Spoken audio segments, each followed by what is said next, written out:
बसा के ध्यान लगा के जपन करो तोर नाम के।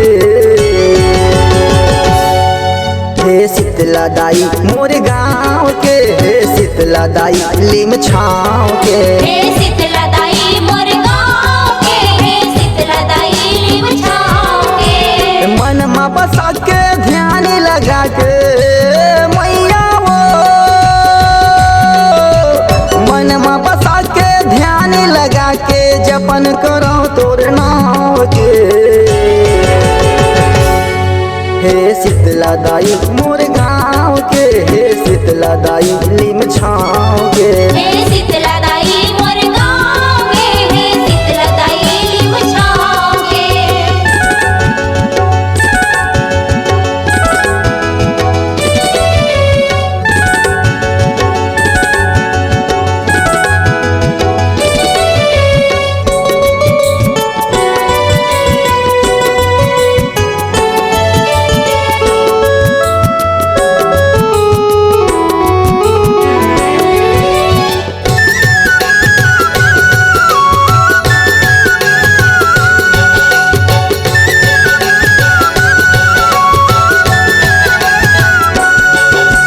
सूट बूट के बड़े बिहनिया तोरे ध्यान लगा था वो।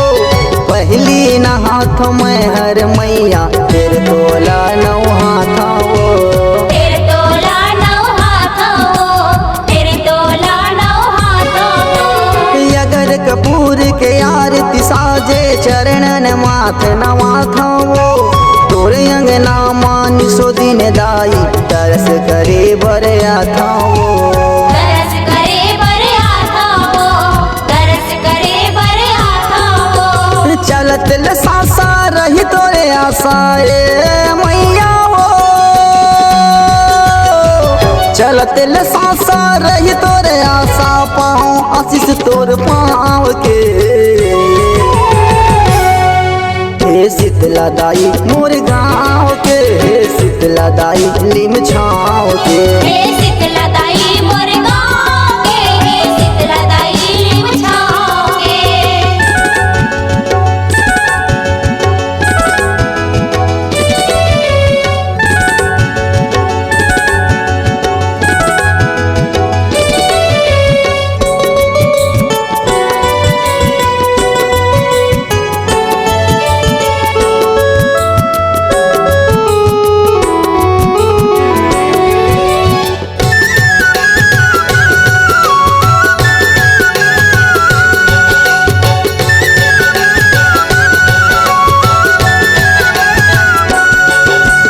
अपन को रामा पाके सोवाए अचरा माँ ओढ़ाए वो।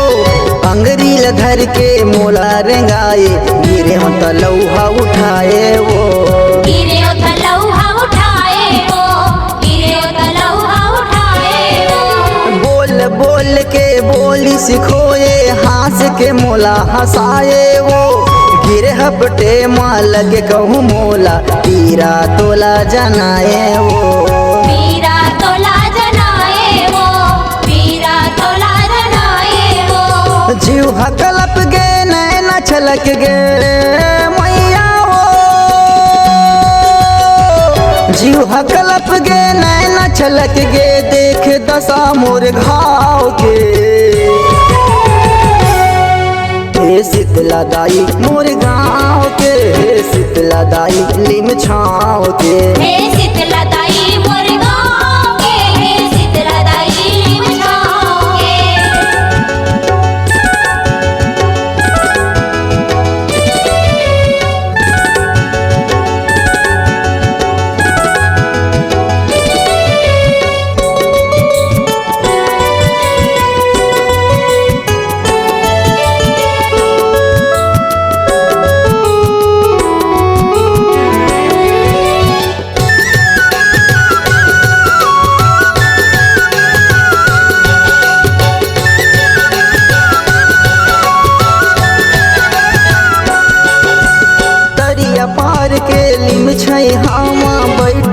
आसन लगा के वो दुख बिसराए दुखिया मन के, ममता के जोत जला के वो ममता के जोत जला के वो